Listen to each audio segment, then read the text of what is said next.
yang dalam hal ini Bapak Haji Rodi HPSOS yang sama-sama kita hormati dan muliakan, segenap jajaran Dewan Guru Yayasan Pendidikan Islam Ar-Rahman yang saya muliakan, para tokoh, para RT di wilayah lingkungan Yayasan Pendidikan Islam Ar-Rahman yang saya muliakan, dan semua para pencinta Ramadan, para shaimin wassaimat yang senantiasa diberkahi dan dimuliakan Allah Jalla Jalaluhu.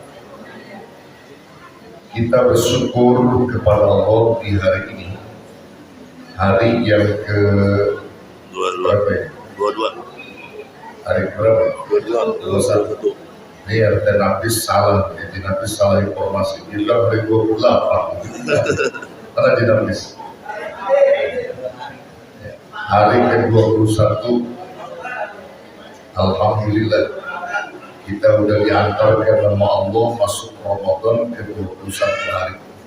Harapan kita semoga dari awal Ramadan sampai hari ini, ibadah yang kita lakukan dari ibadah shaum yang mulai tilawatul Quran semua diterima oleh Allah Subhanahu wa taala, dan Allah akhirkan nantinya sampai Ramadan berakhir tidaklah kita keluar dari Ramadan kecuali dosa-dosa kita sudah digugurkan oleh Allah. Amin ya rabbal alamin. Bapak Ibu Saudara yang dirahmati Allah, inti poin ibadah Ramadan sesungguhnya memberikan arti tersendiri bagi setiap individu ini untuk peka terhadap lingkungan, peka terhadap warga sekitar, peka terhadap anggota masyarakat sekitar. Ini inti poin perintah berpuasa di bulan Ramadan. Kenapa bisa begitu? Orang-orang yang berpuasa hakikatnya mereka mampu meredam daripada 4 sumber syahwat yang disebutkan oleh para ulama. 4 sumber syahwat yang dimaksudkan para ulama bisa dihentikan, bisa dikurangi oleh orang yang berpuasa. Yang pertama, sumber syahwat itu disebutkan ulama adalah fudul ta'am wasyarab, berlebihan di dalam makan dan minum. Maka dengan cara kita berpuasa, makan minum itu bisa kita hentikan. Kalau di siang hari sudah pasti haram, begitu di malam hari kita hentikan tanda kutip, dan kita bisa kurangi makan yang berlebihan. Ini artinya kita sedang dididik. Jika dulu kau makan begitu lahapnya, maka sekarang kau berpuasa, maka pahami dan pelajari arti daripada puasa itu. Kalau kau merasakan lapar, maka orang-orang yang lebih dulu laparnya banyak dari kita. Mereka lapar bertahun-tahun, mereka haus bertahun-tahun. Maka dengan puasa kita diperintahkan untuk mengembangkan akal pikir kita agar bisa merasakan bagaimana rasa lapar itu, sehingga fudul ta'am wasyarab bisa kita hentikan. Tidak lagi kita berlebihan makan, sehingga ada sifat sosial yang berdasar atas keimanan kita untuk selalu berbagi. Nah, ini yang menjadi inti poin sebenarnya, dan ini sudah dilakukan bertahun-tahun oleh keluarga besar Yayasan Pendidikan Islam Ar-Rahman. Jadi setiap tahun Ar-Rahman mengundang kita, mengundang tokoh-tokoh, mengundang musola masjid di sekitar terdekat Ar-Rahman, maka diberikan kepedulian itu agar bisa merasakan. Bahkan di samping itu, bukan hanya kita di dalam berpuasa bersifat sosial yang tinggi, tetapi juga Puasa mengajarkan kita agar hati kita lembut, dermawan kepada sesama. Kalau sifat sosial umum, tapi dermawan itu lebih identik kepada kelembutan hati. Kalau orang yang hatinya enggak lembut, sulit menjadi orang dermawan. Betul nggak? Betul nggak? Tanya di RT Kapis. Ya teh. Kalau orang yang hatinya enggak lembut, sulit jadi orang dermawan. Ternyata yang bisa melembuti hati itu salah satu perintah dari sekian banyak perintah Allah adalah shaum.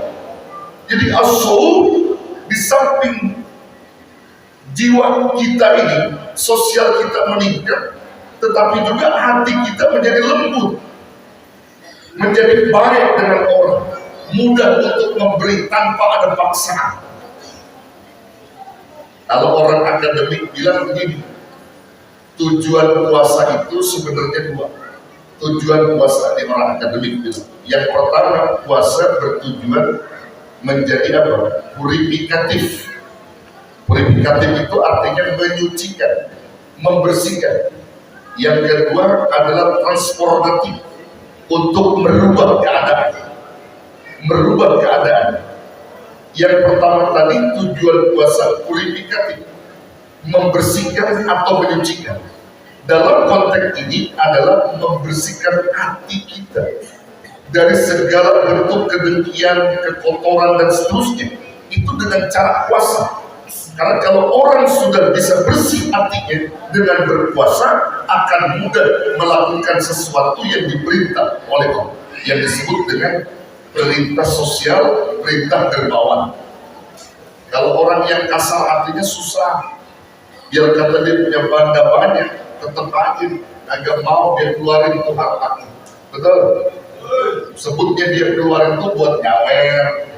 Ada yang gitu. Kalau ada orkes dangdut, dia keluarinnya buat nyawer. Itu orang-orang yang hatinya kasar. Betul nggak?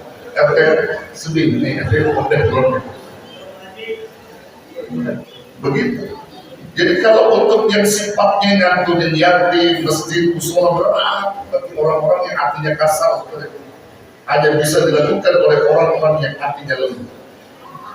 Makanya Nabi SAW menyebutkan yang namanya dermawan itu adalah nama pohon di surga. Nama pohon di surga itu namanya dermawan. Dalam bahasa hadis, dermawan disebut as-sakha. As-sakha'u itu dimakna dermawan.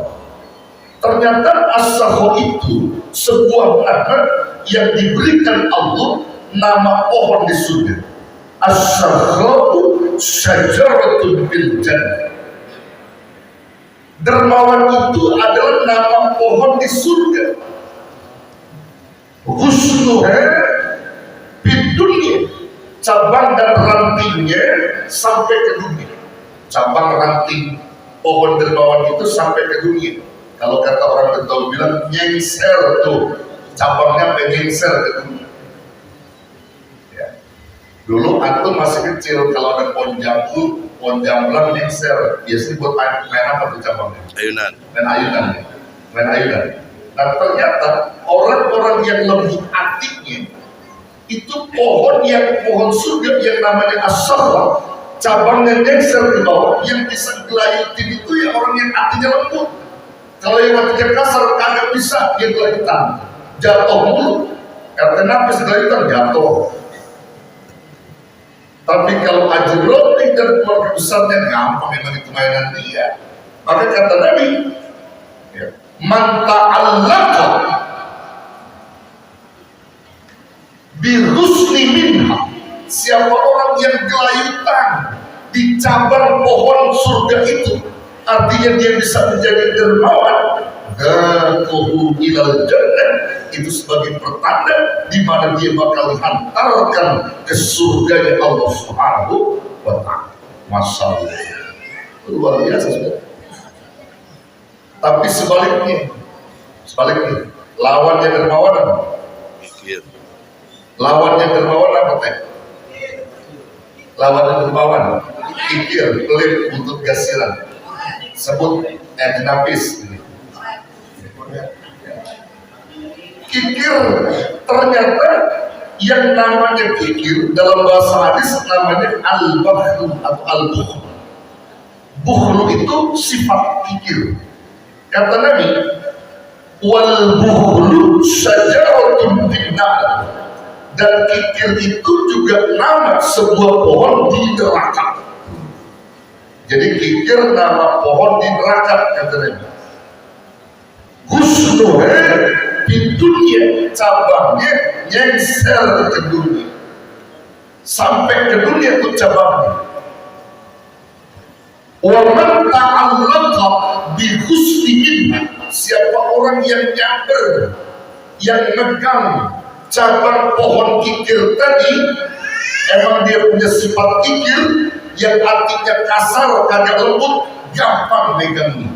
Maka ketika dia punya sifat kikir, megang daripada cabang pohon kikir tadi, kemungkinan bertanda dia bakal diseret dan diantarkan sama cabang itu ke dalam api neraka. Masya Allah. Tahu gitu? Nah, kira-kira antum mau yang mana? Mau cabang surga atau cabang neraka? Cabang mana yang mau? Cabang surga. Cabang surga itu ada sifat kedermawanan, lembut hati. Saya jadi teringat begini, saudara.